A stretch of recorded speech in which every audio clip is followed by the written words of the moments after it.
Hey what's up guys, कैसे हम लोग की हाल चाल। मैं दोस्त आशुतोष सिंह स्वागत करता हूं हमारे और आपके अपने चैनल अगार्थियन राइडर पे। तो भाई लोग, आज हमारे पास है RS200 and other hand RC200। तो ये KTM, ये बजाज। तो अब ये डिफरेंस मैं बताने वाला हूँ कि आपको कौन सी बाइक लेनी चाहिए, कौन सी नहीं लेनी चाहिए। वैसे चॉइस तो आपकी ही होने वाली है। तो गाइस, दोनों ही बाइक 200 सीसी सेगमेंट की हैं। अगर मैं KTM की बात करूँ तो ये इसका total neat and clean design पहले वाले से प्रीविजन RC से बिल्कुल ही अलग है और एकदम अलग लेवल का है। वही RS आप भी अपने पहले जनरेशन जैसे ही अभी भी आ रही है, कोई चेंजेस इसमें नहीं किए गए हैं, सेम वही है। बस इसके BS6 वेरिएंट्स हो गए हैं और डुअल चैनल ABS इसमें एक्स्ट्रा ऐड हुआ है। बाकी सारी चीज़ें सेम है गाइज। और वहीं RC200 में सारी चीज़ें चेंज हो चुकी हैं। लुक तो ओवरऑल चेंज कर दिया गया है। इसका सस्पेंसन भी पहले ज़्यादा बड़ा और ज़्यादा अच्छा है और इसका वेट पहले वाली RC से 3.3 kg लाइटर है और आज भी उतनी ही अपनी हैवी वेट के साथ आती है। तो एक अलग ही कंपेरिजन गाइज कि अगर आप कंफ्यूज हो कि कौन सी बाइक लें, तो ये रियली कंफ्यूजन मैटर है। क्योंकि अगर मैं अपना वर्डिक्ट मैं लास्ट में दूंगा, अगर मैं पावर की बात करूँ तो गाइज आपको RC200 25.8 PS की पावर मिलती है, वहीं पल्सर आपको 24.7 PS की पावर मिलती है। और गाइज दोनों की टॉर्क लगभग सेम ही है। एक Nm टॉर्क जो है ये ज़्यादा रखती है और एक bhp मतलब पावर इसमें ज़्यादा लगता है। पॉइंट समथिंग 0.8 या 9 bhp इसका पावर ज़्यादा है। तो ये थोड़े मोटे पावर डिफरेंसेस हैं। RC एक लेवल पे जाके टॉप से बुक हो जाती है, वहीं RS200 अपना 150-55 कर लेती है, लेकिन RC200 142 43 किसी तरह कर लेती है। तो टॉप इसी में तो RS200 क्लियर विनर है और RC200 क्विक एक्सीलरेशन और फास्ट एक्सीलरेशन में इसका कोई इस सेगमेंट में कोई इससे ज़्यादा ऊपर है ही नहीं गाइज़। और मैं बात करूँ गाइज़ कंफर्ट लेवल की, तो मैं RS200 और RC200 के इन कंपैरिजन में तो RC में आपको ज़्यादा कंफर्ट मिलेगा। इसके कंपैरिजन में ये काफ़ी ज़्यादा हैवी भी है और इसका जो है सीटिंग भी उतना ज़्यादा कंफर्टेबल नहीं है। तो ये भी डिफरेंस है गाइज़। और आपको इसमें ऑलरेडी हेडलैम्प्स आ चुके हैं और पल्सर में अभी भी वही प्रोजेक्टर हेडलैम्प्स मिलते हैं जो फर्स्ट जेन से आते आए हैं। कोई इसमें चेंज ही नहीं हुआ है सिवाय नॉर्म्स के और डुअल चैनल ABS के। तो RC इसमें देखा जाए तो मुझे ज़्यादा बेहतर तो यही लग रही है गाइज़। पावर तो लगभग दोनों का सेम ही है, ज़्यादा अंतर तो वो है नहीं। और आपको इसमें 320 mm के फ्रंट डिस्क मिलते हैं या 230 mm के रियर डिस्क। वहीं आपको पल्सर में 300 mm के फ्रंट डिस्क और रियर में 230 mm के रियर डिस्क मिलते हैं और वहीं फ्रंट में आपको 300 mm के फ्रंट डिस्क मिलते हैं। दोनों ही बाइक डुअल चैनल ABS के साथ आती हैं गाइज़। और मैं कुछ फीचर्स के बारे में बात करूं तो RC में आपको real fuel economy, average fuel efficiency, side distance indicator और डिजिटल टोटल इंस्ट्रूमेंट क्लस्टर आपको डिजिटल मिलता है, टैकोमीटर डिजिटल मिलता है। और इसमें आपको बहुत सारे फीचर्स और भी हैं। सुपर मोटो ABS भी मिल जाता है। वहीं आपको पल्सर RS200 में आपको बस डुअल चैनल ABS मिलता है, कोई सुपर मोटो ABS नहीं है। ना ही इसमें रियल फ्यूल इकोनॉमी है, रियल टाइम फ्यूल इकोनॉमी, ना ही एवरेज फ्यूल एफिशिएंसी है। ये बाइक में ज़्यादा कुछ है, अगर है फीचर्स में तो कुछ है ही नहीं सिवाय ABS के, और कुछ खास इसमें दिया नहीं है। इसका डिजिटल जो इंस्ट्रूमेंट क्लस्टर है वो टोटल डिजिटल नहीं है, सेमी डिजिटल इंस्ट्रूमेंट क्लस्टर है, जिसमें टैकोमीटर आपको एनालॉग मिल जाता है और बाकी चीज़ें आपको डिजिटल मिल जाती हैं। और गाइस इसमें फीचर की बात करूँ, इंस्ट्रूमेंट क्लस्टर में आपको क्या क्या मिल जाता है, तो आपको उसमें ट्रिप मीटर मिल जाता है और एक ऑडोमीटर मिलता है, क्लॉक मिल जाता है और स्पीड मिल जाता है। और आपको गियर पोजीशन इंडिकेटर भी नहीं मिलता है इसमें गियर पोजीशन इंडिकेटर मिल जाता है। तो फीचर्स लोडेड ये है RC200। इसमें बहुत कम फीचर्स हैं। हाँ, ये बाइक में पावर 24.7 bhp की है, वहाँ 25.8 bhp की है। पावर में RC ही ज़्यादा है, पॉइंट समथिंग करके। तो RC200 में ऐसा कुछ भी नहीं है जो मैं बोल सकूं कि RC से बेटर है। RS में ऐसा कुछ भी रह नहीं गया है। आपको रियर में आपको 50 सीसी और 50 सेक्शन के टायर मिलते हैं, वहीं आपको पल्सर 130 सेक्शन के टायर मिलते हैं, जो कि इतने हैवी बाइक के लिए वो काफ़ी पतले हैं।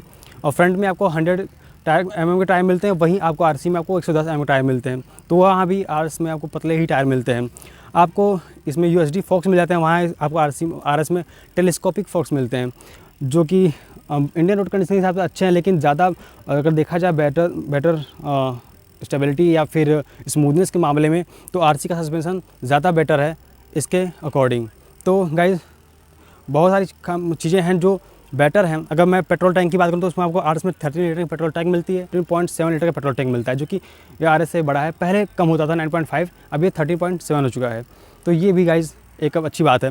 इसमें आपको क्विक एक्सेलरेशन टॉर्क काफ़ी अच्छा मिल जाता है। इसमें पल्सर भी अच्छी बाइक है गाइस, RS भी अच्छी बाइक है, लेकिन इस वक्त जो है ये इसमें कुछ अपडेट्स नहीं आए हैं, तो ये वैसी की वैसी रह गई है।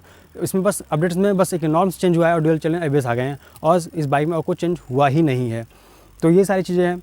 और आपको LED इंडिकेटर्स तो दोनों ही मिल जाते हैं सेम, एक ही, कोई अलग नहीं है उसमें। हाँ, जो हेडलाइट में चेंज है इसमें प्रोजेक्टर मिल जाएगा, उसमें आपको LED वाले मिल जाते हैं। और आपको इसके इंडिकेटर्स यहाँ भी मिलते हैं, RS के मैंने निकाल के ये वाला लगा रखे हैं। तो और इसमें आपको इंडिकेटर्स यहाँ मिल जाते हैं गाइज़, यहाँ दिखा रहा हूँ आपको, यहाँ पे इसके इंडिकेटर्स मिल जाते हैं। और DRS आपको यहाँ पे दिए हुए हैं। और पहले क्या था कि यहाँ पे आते थे, पायलट लैंप्स बोल नाम था उसका, कहते थे उसको, यहाँ पे आता था। अब ये यहाँ पे माउंट हो चुका है, आप देख सकते हैं। ये इंडिकेटर रहा दोनों सारे गाइज़, और ये रहा इसके DRLs, आप देख सकते हैं। तो ये सारी चीज़ें हैं गाइज़, पहले से RS ज़्यादा बेटर हो चुकी है। और इसके जो कंफर्ट था एक RS का, जो कि लोगों को कंफ्यूज करता था कि RS लूँ या RC की जो राइडिंग पोजीशन थी वो काफ़ी अग्रेसिव होती थी, वो आपको ऐसे बैठना पड़ता था। लेकिन और RS में क्या था कि आपको सीधे बैठना है और बाकायदे आप इसको किसी तरह चला सकते थे। लेकिन गाइज़ ये हैवी फील होती थी तब भी और अब भी। और वहीं मैं RC की बात करूँ तो RC पहले ज़्यादा अग्रेसिव थी, मैं मानता हूँ, लेकिन इस मॉडल में जो अभी ये लॉन्च हुई है इसमें ये ज़्यादा कंफर्टेबल है। मैं आपको दिखा रहा हूँ, ये इसके जो हैंडल बार्स हैं वो पहले ज़्यादा ही रेज्ड हैं, 15 mm ऊपर ये उठे हुए हैं पहले से ही, तो ये आपको कंफर्टेबल राइडिंग पहुँच देते हैं। और सीट्स तो गाइज़ एक नंबर के हैं। तो ये अब ये कंफर्ट के मामले में RC से ज़्यादा बेटर है, मैं आपको बोलूँगा कि RS से ज़्यादा बेटर RC है कंफर्ट के मामले में। और अगर कभी राइडिंग कभी आपको अग्रेसिव वाली राइडिंग करनी है, आपको रेस करना है, या फिर आपको स्पोर्टी पोस्चर चाहिए, तो आप इसको 10 mm तक रिड्यूस भी कर सकते हैं। इसकी अच्छी बात ये भी गाइज़, तो RC में आप हैंडल बार को रिड्यूस भी कर सकते हैं। तो ये एक अलग चीज़ है जो और अच्छी बेहतर है RS से। तो अगर मैं अपना वर्डिक्ट दूँ कि इस वक्त आपको कौन सी बाइक लेनी चाहिए गाइज़, तो डेफिनेटली RC एक गुड चॉइस होगी, क्योंकि RS में ऐसा कुछ रहा नहीं गया कि जो मैं बोल सकूँ कि वो इसमें ये बेटर है जो है इन कंपेरिजन KTM RC। तो यही एक बात है गाइज़ कि RS तो बेशक बढ़िया बाइक है, लेकिन अब इसमें पहले जैसा कुछ रह नहीं गया है, जो है पुराना ही है।